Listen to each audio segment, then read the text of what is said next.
Want to create folders in Google Drive? Folders help you organize your documents, photos, videos, and other files so they're easier to find and manage. In this guide, I'll show you how to create folders in Google Drive step by step. Let's get started. First, open your web browser and go to Google Drive. Sign in with your Google account if you haven't already. Once you're signed in, you'll see your existing files and folders on the Drive home page. Next, click the New button in the upper left corner of the page. From the menu that appears, choose New Folder. This option lets you create folders to organize your files into categories or projects. Now type a name for your new folder. Choose a clear and descriptive name so it's easy to recognize later. After entering the name, click Create to finish creating the folder.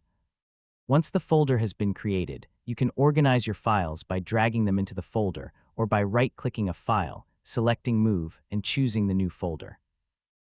Organizing your files into folders helps keep your Google Drive neat and easy to navigate. You can repeat the same process whenever you need more folders. You can even create folders inside other folders to build a well-organized structure for work, school, or personal files. And that's how to create folders in Google Drive. Organizing your files with folders makes it easier to find what you need and keeps your cloud storage well organized across all your devices. Thanks for watching, and I'll see you in the next tutorial.